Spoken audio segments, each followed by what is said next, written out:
So, bike project this evening. Replace the rubber handles because they look really terrible.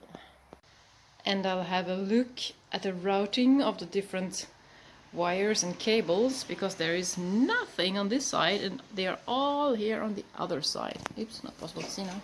Turning over, here they are, all of them. And according to the service manual, it's not supposed to be like that. And the main project is to remove this leaking hydraulic clutch and replace it with a wire. This is how the hydraulic clutch looks down at the engine right now, and I hope the wire will work and that there is no pieces missing.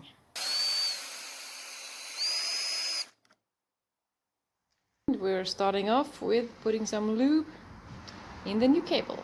In order to get the clutch lever off, I needed to remove the rubber handle, and to do that I used the old air pressure method.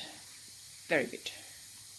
So the leaky hydraulic clutch is now off, and here is the new lever from 20.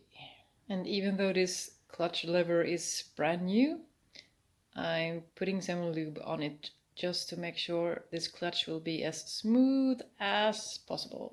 So far this evening the new clutch cable is installed, and I put on some new